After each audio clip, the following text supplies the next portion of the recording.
Hey YouTube, it's Faye, and for today's video, I have behind me, so you can see, this block. And yes, indeed, it is a 7M GTE. It is a turbo block, and a kind of interesting story how I got this block. Someone like randomly came by Hill Country Performance and Machine and was like, I've got all these super parts. Dropped them off when I wasn't here, and we're just like, cool, like, can we have them? Like, what's the deal? Then like, you know, wanted some money for them, and I'm just like, all right, fine. So I ended up like buying this stuff.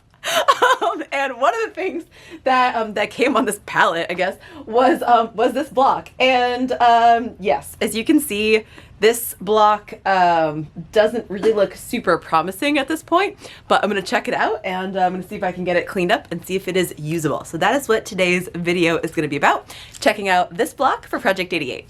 Here goes. Okay, so first of all, right off the bat, we can identify it as a turbo block because it has the turbo drain, and it also has holes for the oil squirters. I was a little concerned at first. I'm like, oh no, like I need them. And they're a little unobtainium, kind of like these blocks are. But thankfully, in this box, we have all of the oil squirters and also all of the main caps. So I've got to go through and make sure that I actually have all of them, and I'm able to put them in the right spot and everything's good. So hopefully these actually correspond to the block.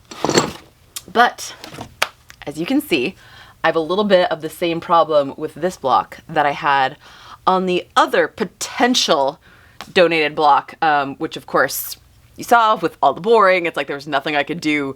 I'm either gonna have to like use another block or like sleeve all 6 cylinders. That's kind of been like the reason why I've been on hold for so long, is like it's a good option to sleeve the entire block, potentially, but it's time consuming and it's a little bit cost prohibitive, and not everyone in this situation would just like, you know, throw a whole bunch of sleeves at the block. And I was just sort of holding out. I'm just like, I know that there's got to be another good block out there somewhere that would be a lot less work. So actually this one, I was not expecting this as a surprise, but here's the thing.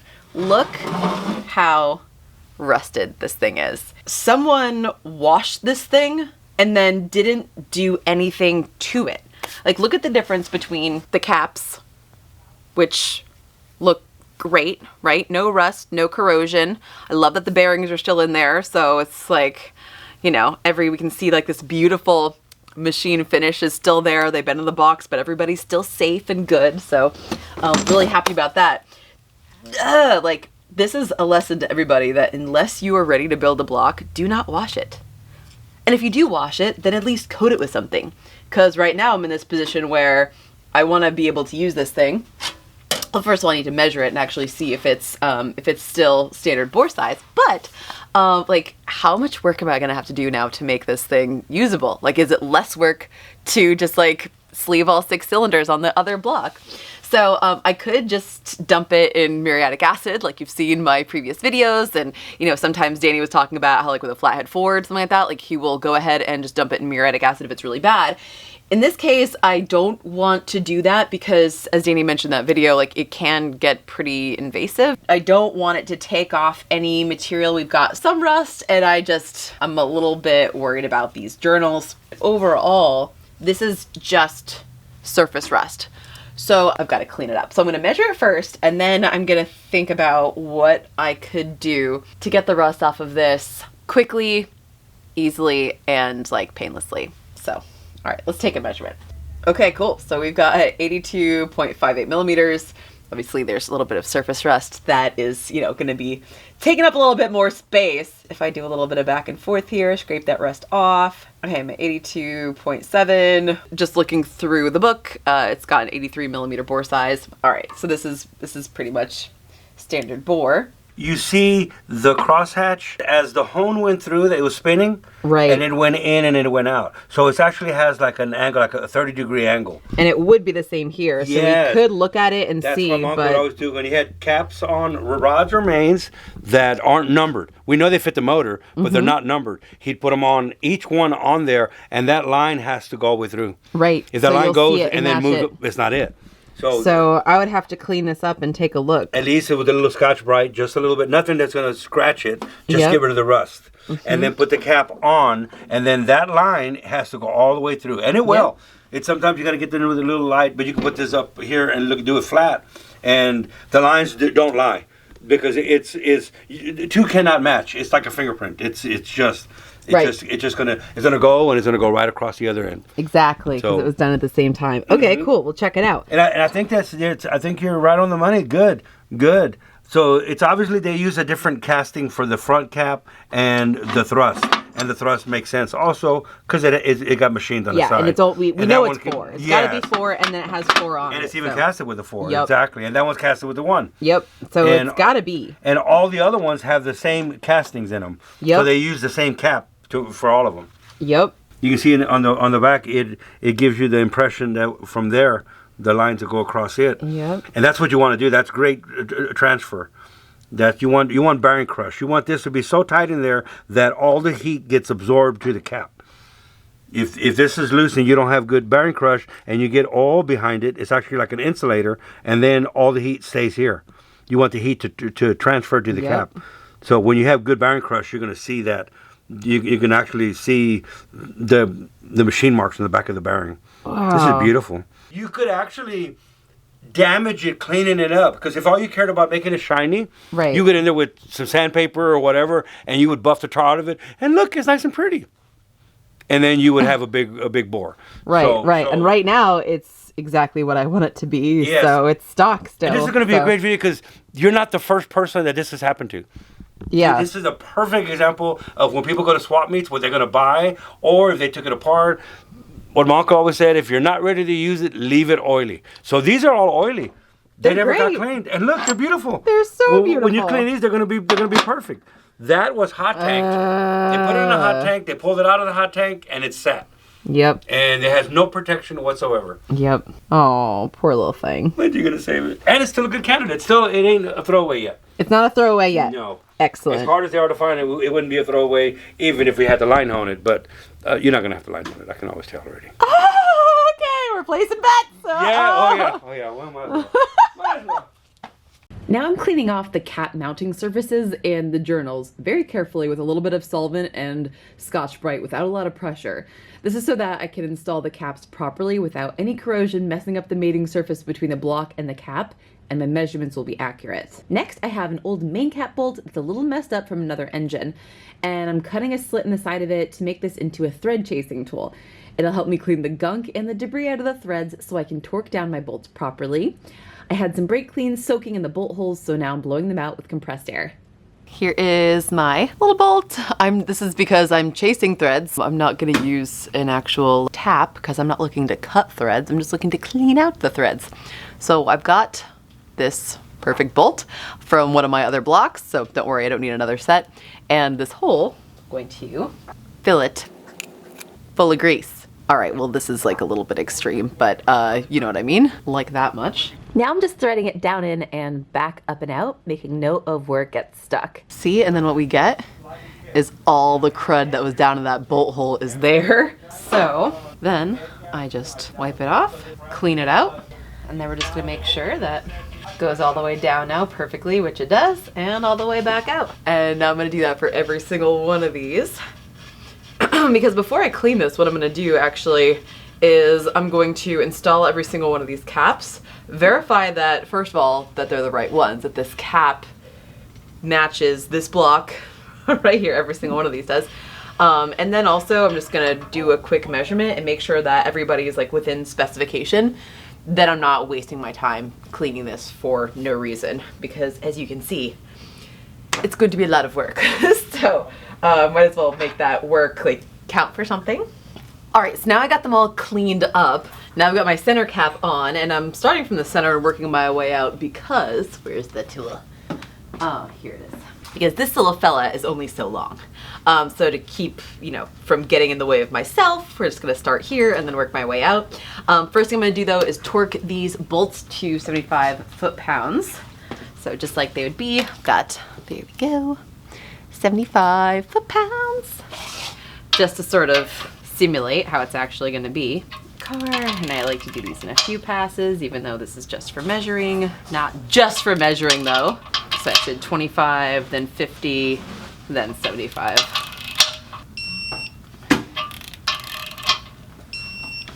Perfect. All right, so now I got a couple books here. We've got this Federal Mogul engine bearing book, and then we got this guy. Oops, this one's missing its cover. Which one is this? Is this Cleveite? Yeah, this is Cleveite. Okay. And so both of them, I've just got the specs up for the 7M GTE. Now, I know what you're thinking. I'm not like blueprinting this engine right now. I'm just trying to figure out if this block is worth anything. So I've got my minimum and my maximum specifications. They're actually like a little bit different in each book. So I ended up just like pulling up the TSRM on my phone, and actually if you want the link to this, I'll put it in the description. This is like the entire Supra manual is up online thanks to like an amazing Supra owner like back in the early 2000s like cataloged this whole thing, which is amazing. So I actually have all the legit numbers, and I'm gonna go actually in depth in this in a different video because I'm obviously not measuring for bearings right now. We're just cleaning the block here, people. We're just cleaning the block. So anyway, we got some minimum maximum specifications, actually both of them, and we just took an average of them. And all I'm gonna do is just measure every single one of these and make sure that, first of all, like they're round and that they're within spec. Okay, so in this one, our housing bore, we have 2.507 to 25215. Take the average right there. Then in the Cleveite book, so here we have 25206 to 2.5213. There we go. Once again, take the average. Danny, would you like to demonstrate the difference between all those numbers to make it seem like it's not so scary numbers? Well, it's like, I mean, because this range is so small. Like you're just showing like where. So this line over here is the tenth. So a tenth is there, you know, that's 1/10. That's one whole thousandth. I can't even see it move. Yeah, it's not even detect it move. Wow. So the first thing we're going to do is we need 2.521. So we got a 2-inch mic.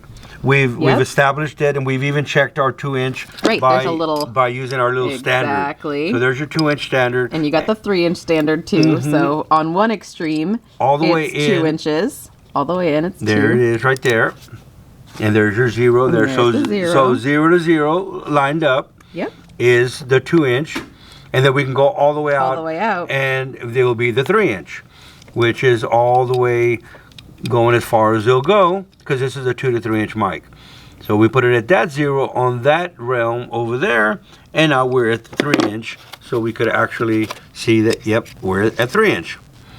Beautiful. So now that we know we're somewhere in between. Yep. So we know we got a 5 here. I'm seeing that 5. Yep. So we can sort of logic through it if people don't know how to use. So there we go. At the 0 and the 5, that's 2.5. So now we know we're at so we're at 2.5. Now it's 2.521. 21. So let's go ahead and add 5, 10, 15, 20. There we go. 1.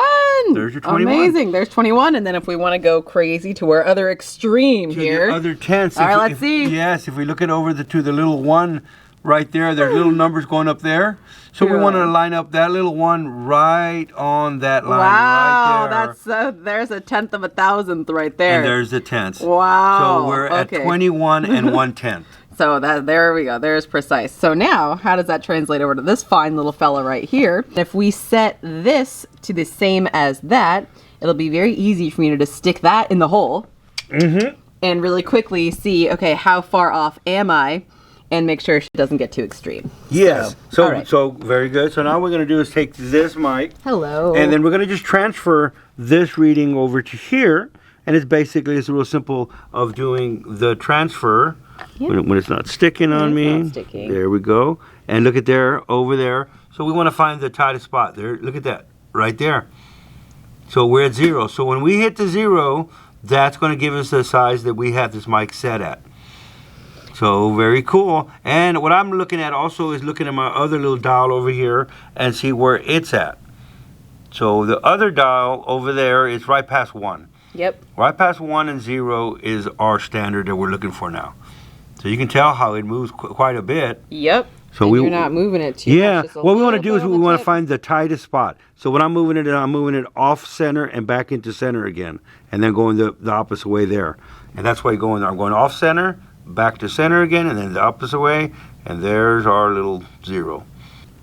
Well, not bad. No, it's just we're a little tight, but don't be scared at 1,000s. Human hair is 3,000s, so we're talking extremely tight, and that's okay. And also, like, I mean, there's still so much corrosion on here. Yes, well, I'd rather have the housing board tighter than looser. Why? We can always make it bigger. We can't make it smaller. Right. I'd rather, if we start seeing numbers on this side, now we have to cut the cap and we start having to line bore and all of that. So that's actually okay. It's in the negative. Yes, it's a negative, which is tight. The bore's smaller than than we set it at. But I'm seeing that as like potential buildup from the rust. Yeah. Okay, right? And then we can also, as we move it from the inside to the outside, we can see what the variance is the difference. Now look how it got a little tighter. Yep. But as I moved it back and forth, I actually scratched off a little bit of rust. Oh yeah. You can see the I still line gotta clean this. Yeah. So this that's isn't okay. also, like, keep in mind, this is not like a perfect reading. This is not a perfect measurement here, people. This is just to make sure that I'm, that these cap fit this motor. This was That's true. They came in a box. Yes, this was bought from a viewer. Random person. Yeah. So we don't know. A lot of I don't even meet this person. A lot of misconceptions, and it happens a lot, is people think you can take a main cap off of one motor and put it on another. Oh yeah, we see it all the time. Oh no, these caps are dirty, so I want to get them off another motor. No.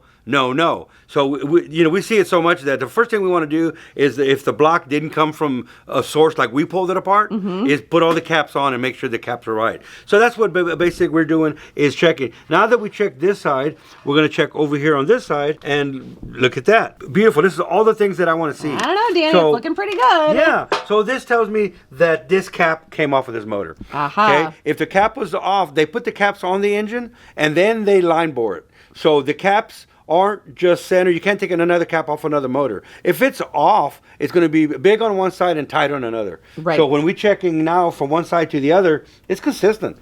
And it's you can a little also feel it, I want to say. Like, yes, you should be able to feel it. And so, like, I mean, that's obviously, like, way more precise, but... Then until you get the skill of the finger. Yes, it is more precise, but also, like, there's nothing more precise than the feel. Yeah, because remember, look at that. You can literally close your eyes and not even feel the parting line.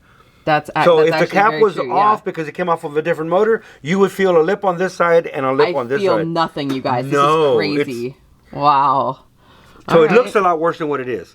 And the caps are actually beautiful. I mean, that's a factory hone mark. What I like about Toyota also, they didn't just line bore it, they line honed it.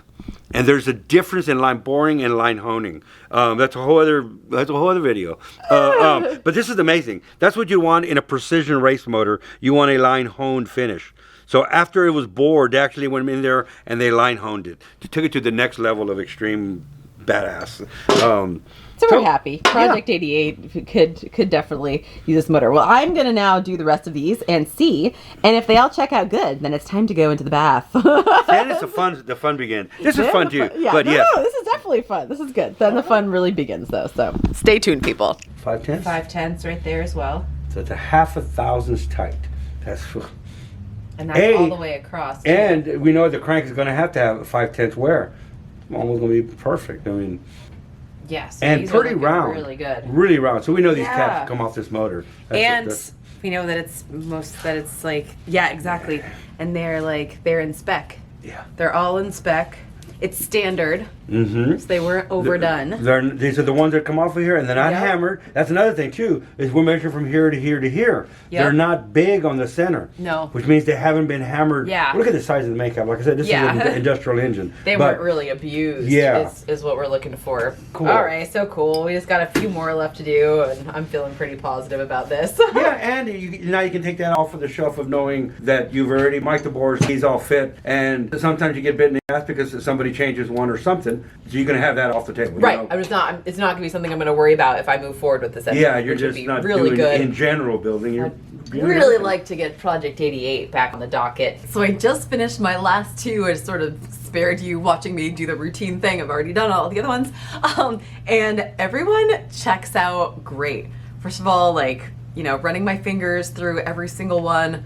I'm not feeling like any sort of seam at all. These are clearly all meant for this engine, which makes me really stoked. And also they're all measuring within specification, which is insane.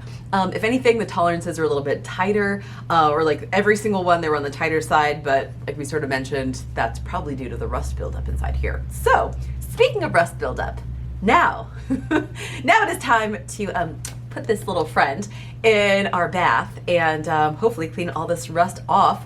The beauty of that bath is it's going to clean. It's going to go inside. Yeah. Yeah, as beautiful as it's going to come out on the outside, the inside, which is even more important than the outside, is going to be just as clean. All right, so it's ready. It's ready to go. It's go time. It is go time. It's going to go into the magical cauldron. Yes. This electric cauldron. Okay. Electric kettle. I don't know. And it's going to be cool. It's going to be so cool. Alrighty. So. You ready? Alright. Get this guy out of here. Trying not to run over the crankshafts. After measuring the block, I picked up this large clear tub, and then Danny and I filled it with our baking soda and water electrolyte concoction. Keep the water perfectly clean. It's perfectly clean. Yeah. Okay, so here we got some jumper cables going on, and we got a couple different types of battery chargers. We're gonna see which one works best. So we've got, this is our anode, and it is obviously like submerged into the water, and we got it up here and clamped on. So we're gonna be attaching the positive to the anode, and then on the other side, we're gonna be attaching the negative to the block. So then the jumper cables here are attached to my battery charger. So what I did was just connect both the positives and clip them up here just so that nothing happens while I'm gone and they don't touch. I mean, they're kind of far enough away. So now I can plug in the battery charger. We got a Danny doing that. Excellent. And all right, so we're gonna boost and maintain. That is the 2 amp version. So, all right. And it is on. Ah. Okay. Ooh, it's making sounds. All right. Well, what's happening in here? Oh my god, oh my god, oh my god, look at our anode. Look at our anode. Oh, it is look at, yep. Bubbling. Oh my god. This is kind of cool. And I wonder if we want to keep our negative or opposite so it'll go through. Yeah, I know. I was actually thinking about that. Yeah, let's get those as far away in our battery as possible. So this electrolyte solution, it was supposed to be 1 tablespoon of baking soda per gallon of water. We put about 30 gallons in here, and I put quite a few cups of baking soda. So you can see at the bottom, not everything dissolved because I kind of put a little bit too much baking soda in there, but I think, I don't know, better a little bit more than a little less. So let's get the negative over here. Wow, I love that I chose the clear bucket because you can just totally see our whole anode just fizzing up right now.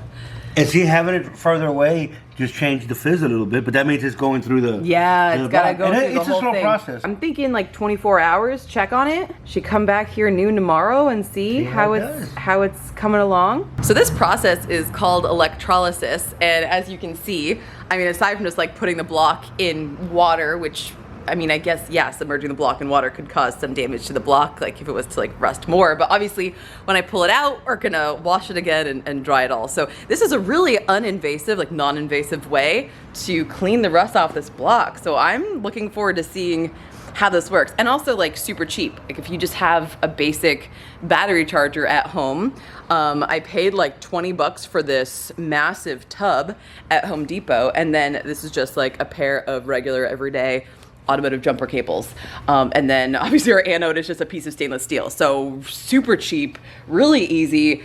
This is my first time doing this, so I'm really looking forward to seeing how this turns out. So, all right, Danny, what's your predictions? I think it's awesome. It's cool. You know, chemistry is neat, you know. Chemistry is neat, yeah. And like you said, it's just very inexpensive. You could do this at home. You don't have to go to a shop and then pay them to dip this. Mm-hmm. It's not going to hurt anything at all. So we can leave it in here for 2 or 3 days. It's a slow process. You're not going to get it done in an hour, but it's just so cool. We just give it some time and make time be on our side. Exactly. I mean, as you can see, like Danny and I are kind of in vacation mode. We're kind of in weekend mode already. So so we got time. We're gonna let this sit for the weekend. 4th of July weekend. It's 4th of July weekend, yeah. And yeah, so we could come back like, you know, maybe, you know, end of the day, Sunday sort of situation, and see how this thing's panning out. So, all right, well, we'll see you back in 24 hours.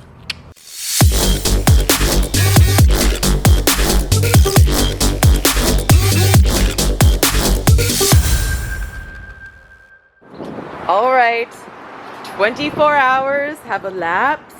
The time is now, oh, it did something. Oh, it's saying that this is a bad battery. Let's see, what does it say? Bad battery. Oh, our battery's bad. So we don't know at what point it stopped. Okay, so it stopped at some point. Yeah.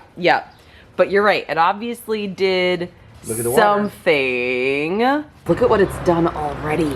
Wow. Yep. It's working on the rust. It is. And that's all it's going to do is work on the rust, because the paint is never going to touch the paint. It's not going to affect the paint at all, because it's just going to attack the rust. That's good, because I want to keep this beautiful blue paint. The original.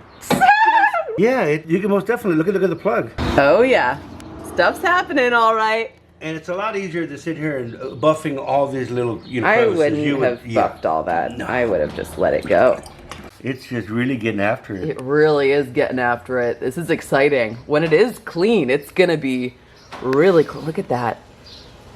Wow, like already the water is just.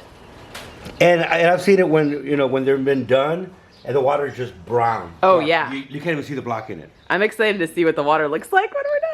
All right, so 24 hours have elapsed. And unfortunately, my battery charger is like a little bit too advanced, because it said that my battery was bad, so it turned itself off. Darn it! But that's all right. I'm actually leaving later today for All Girls Garage, so I'm gonna be gone this week. So, in the meantime, Danny is going to monitor my amazing vlog and just make sure that this thing stays on. So, in my next video, I'm gonna show you the results of this electrolysis experiment.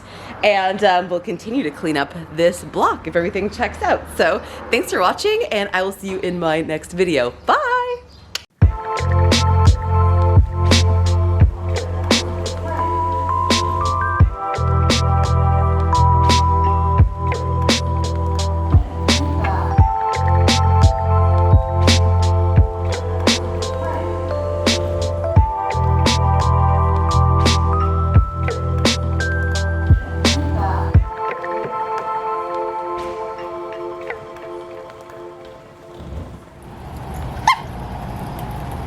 Bless you.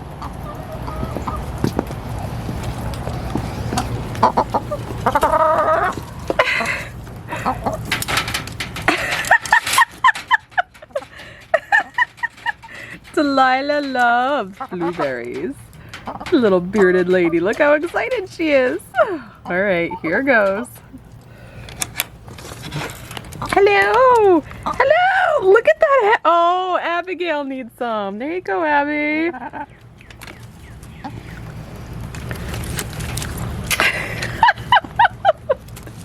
There's no more. There's no more, silly little. I know. Hi. I love you. Yeah.